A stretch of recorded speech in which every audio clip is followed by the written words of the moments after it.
Hello again, and for the first time in the 2015 regular season, welcome inside the Tier 4 studio here in Morgantown, West Virginia. I am Mike Casaza. Today I'd like to introduce you to something new we're going to do this season. It is the Tuesday Taboo. It takes the place of Walkthrough Wednesday in the weekly rotation of features on our blog that serve to cover West Virginia's football team and preview the upcoming game. It also should give us a little bit more unique content throughout the course of the season. To me, that's important because I didn't like Wednesday walkthroughs very much last season, because what I discovered toward the end of the schedule was I wasn't telling you anything new, anything you didn't already know or wouldn't soon find out if you simply read the newspaper, tracked the blog, or participated in our chats. I've been inspired by Dana Holgerson's quest to become multiple on offense. I want to be multiple in the way I cover the team, the way I present my coverage to you, the audience. So I had an idea in my head that I kept spinning around and I could never shake free. It is the Tuesday Taboo. It's all kind of interesting because what are taboos? Things you can't talk about. Those are the things that generally remain upstairs. Those are other ideas that I've gotten in my head and I can never shake free because it's hard to put some of those ideas on paper.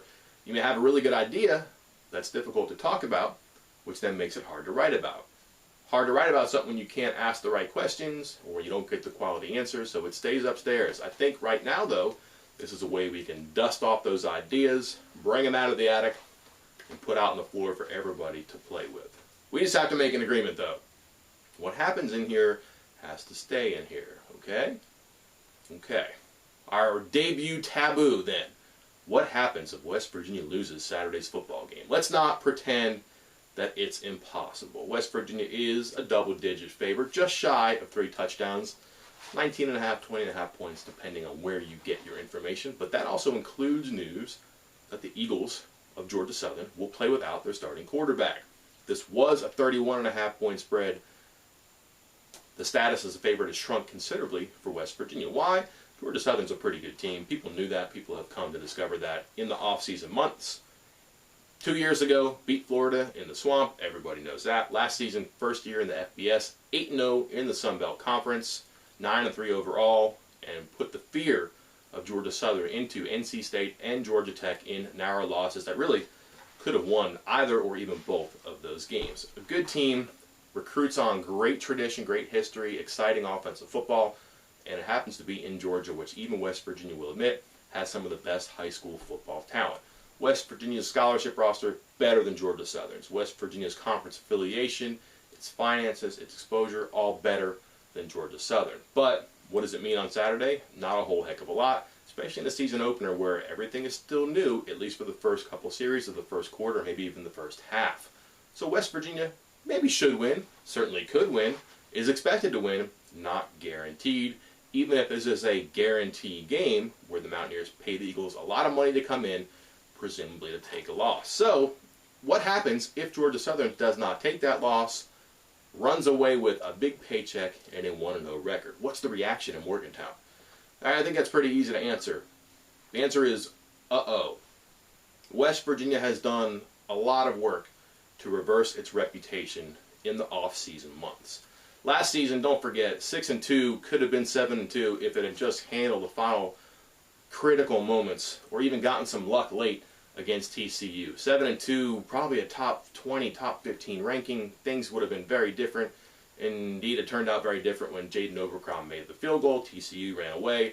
But really promising off-season reports, a strong spring, encouraging news throughout the summer, and then a good camp has everybody thinking that West Virginia, with a veteran roster, continuity on its coaching staff, could really be going places. You can't lose that. If you're West Virginia and you want to keep rowing in the right direction, you got to keep that momentum going. And the best way to lose it, the easiest way to lose it, the quickest way to lose it, is to lose that first game. You don't want to become a laughingstock, which is probably the outcome when you've worked so hard and so long to get people thinking well about you again. What about attendance and support? Imagine the crowd for Liberty in week 2, an FCS team. If you lose to Georgia Southern, it's not going to be good.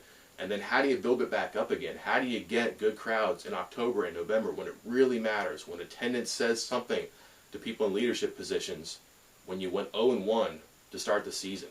How do you get back up from 0-1 when you play Liberty and Maryland and then open up Oklahoma, Oklahoma State, Baylor, TCU?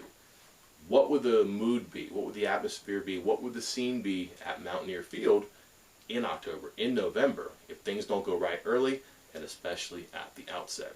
It may not be something we write about this weekend. It may not be something you have to worry about maybe late in the third quarter, early in the fourth quarter, Saturday night. But for now, it's a taboo that we can air out. That's something we can talk about here. Hope you enjoyed it. Thanks for stopping by this time. I'll see you next time. For the Charleston Gazette Mail, I'm Mike Casazza.